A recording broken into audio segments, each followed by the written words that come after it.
Obviously proud of our kids, proud of our staff. Very physical game. Two good OVC teams playing this past Saturday. Two really good defenses. It's about field position, turnovers, penalties, and that's what usually happens in with two good defenses, play. I thought our staff had a good plan on defense. Thought we contained the quarterback really well. Thought we tackled well. We missed a pick in the end zone. Joe Estate had to go right through his hands. So besides the fluke play, that defense, had a chance to get a shutout. That's hats off to those guys. They're playing really hard, really well. Special team wise, we blocked the punt. That was outstanding. I mean, that kind of really gave us momentum back, and real pleased with that. Wasn't trying to really block it, but you always have some guys that rush, and the other team will do their job, and we were able to get a scoop and score, or follow in the end zone and score there. They got the momentum back when they returned the kickoff. Mitch just hit the ball, left it in the middle of the field, and they blocked a couple guys and took it to the end zone and scored. But I was proud of the team. I don't know if I realized this until during the game last year against Tennessee State. We had a 17-point lead as well, and things started happening, and the lead got away from us and tied the game up. So I was glad to see our team, stay calm, have a certain belief about them, make some more plays to grab the momentum back, and even when they got eight points, I didn't feel a big letdown on the sideline. I didn't feel a panic, and that's good. I mean, you have to have that. We're going to be in more close games as the year continues. So thought Troy was solid. The offense not spectacular. Going against it's two good defenses in a row. We're going against another good one this weekend, but doing what we need to do to win the game. Like I said, I've led this league, or been first or second in this league in offense for a long time, and you can win games different ways. So right now, that's just kind of how we're built. You mentioned the ability to stay calm there when they were getting a little bit of momentum. I think one of the big things there is, I think their next offensive series, you shut them down. And with maturity has been a theme for the year. Does that speak to the maturity? No, it has been. Those safeties. I mean, take Joe Estate. I mean, nobody wanted that pick more than he did, and he missed it. Doggone it. They called it, made a play, they scored. He bounced back and finishes a game solid. Maybe to a younger player. And we talked about that before the game, that teams that don't have a great belief system, when you see them with bad body language, it's because maybe they don't trust themselves. And if you don't trust yourself, you certainly can't trust your teammate. And if you can't do your job and you start trying to see other things, then that's how the defense makes plays on you. And if you do your job, and everybody does their job, the turnovers will come to you, the tackles will come to you, or the defense or the offense will make the play. And so that's what I saw on Saturday, and that's good characteristics to have. And championship teams have to have that. Just good teams have to have that. This Austin Peay team you're playing this week, coming off 2 straight wins. You've obviously won 9 straight against them. Where does this Austin Peay team rank among the teams you've seen in the past? Oh, they're by far the best Austin Peay team we've played. I mean, you go through these, 2-2, 2 losses to FBS schools in games that they had a chance to win. First in scoring offense, they are third in scoring defense. They are first in total offense. They are first in total defense. They are first in rushing offense. I mean, you just go through this thing. I mean, you can take all that out in the past. That has no bearing on this year's team. And if our team doesn't understand that, then they just need to turn the tape on, and they'll see that there's not a whole lot of difference between Chattanooga, Tennessee State, and Austin Peay that we're playing this week. And you're going on the road, and you have a target on your back of a ranked team. So you better get yourself ready to go. Do you see any other intangibles heading into this game?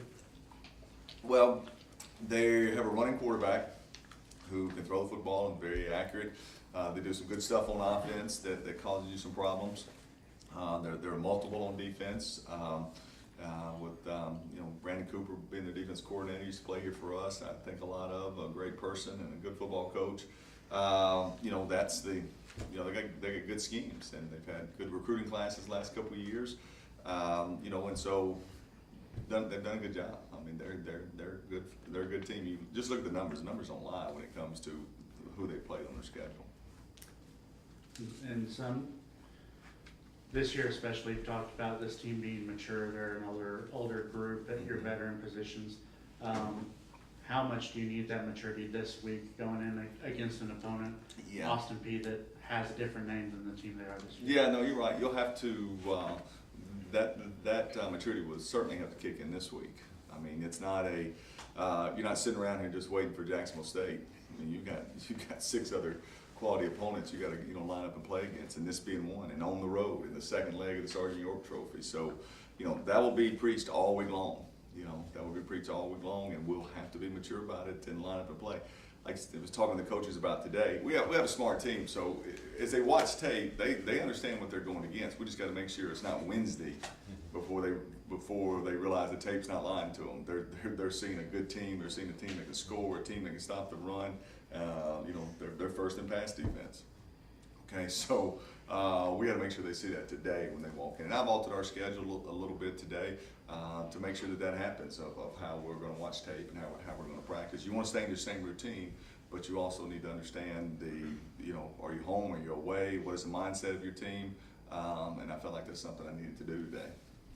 Neither the offense or the defense has had to bail each other out this season. Right. How do you see this heading into this week's game and all through the OVC's game? Right. Well, I see what you're saying on that, but like even if we don't get off to a fast start this past week, scoring that first drive, and we had some help. There was a couple flags that helped us, but I think we were on the field maybe 12 minutes that first quarter, and then TSU got back in. So I thought this game, and then I even thought the Chattanooga game, the two, maybe the score wasn't an indication of it, but I think all 3 units have played off of each other. But I know what you're saying as far as we haven't had hadn't been behind by multiple scores, and the offense hadn't had to bail back. It's coming. I mean, it's coming. That's just the nature of the game, and we'll see how we respond from there. But that's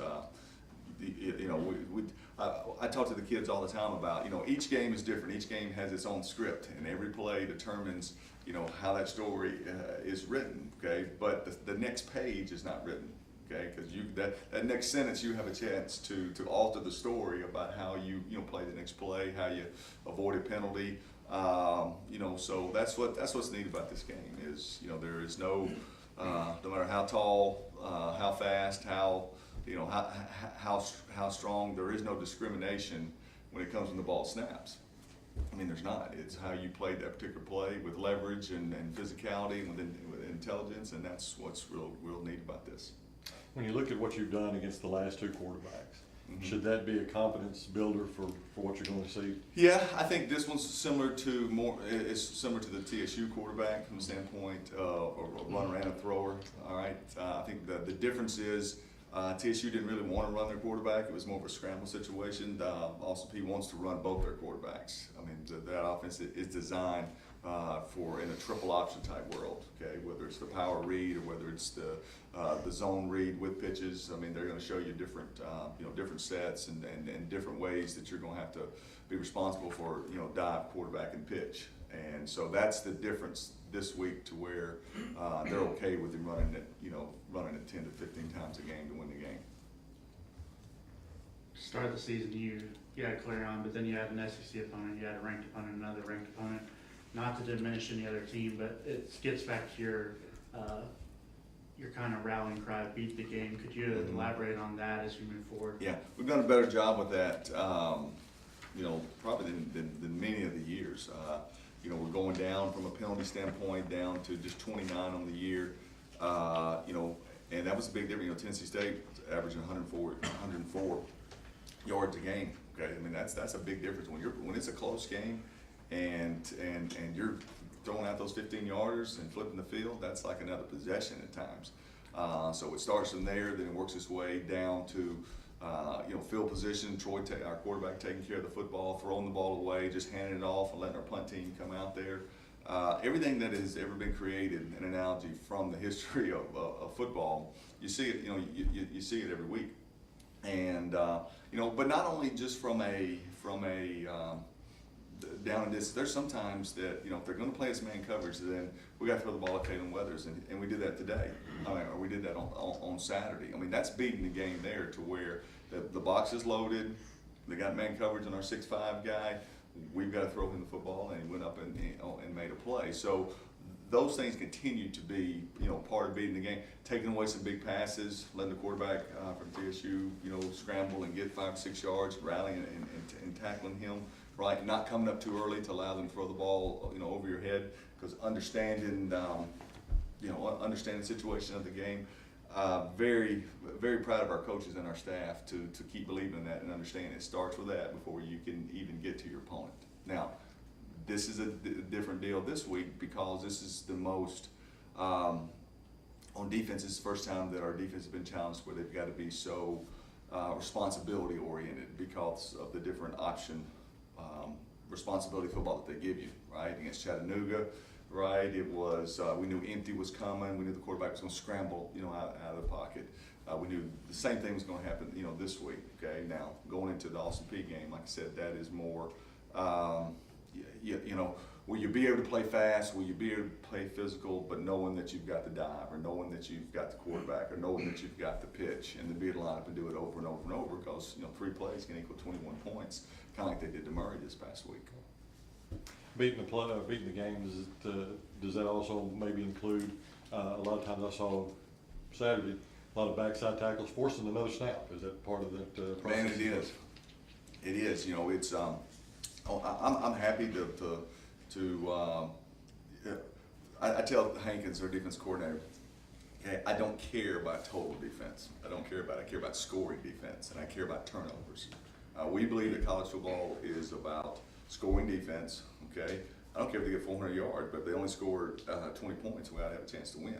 Okay, but in order, if they're getting that many yards, right, then you got to be good in the red zone, and then you got to be getting turnovers. And when you get those turnovers, then you expect your offense to have a chance to make big plays.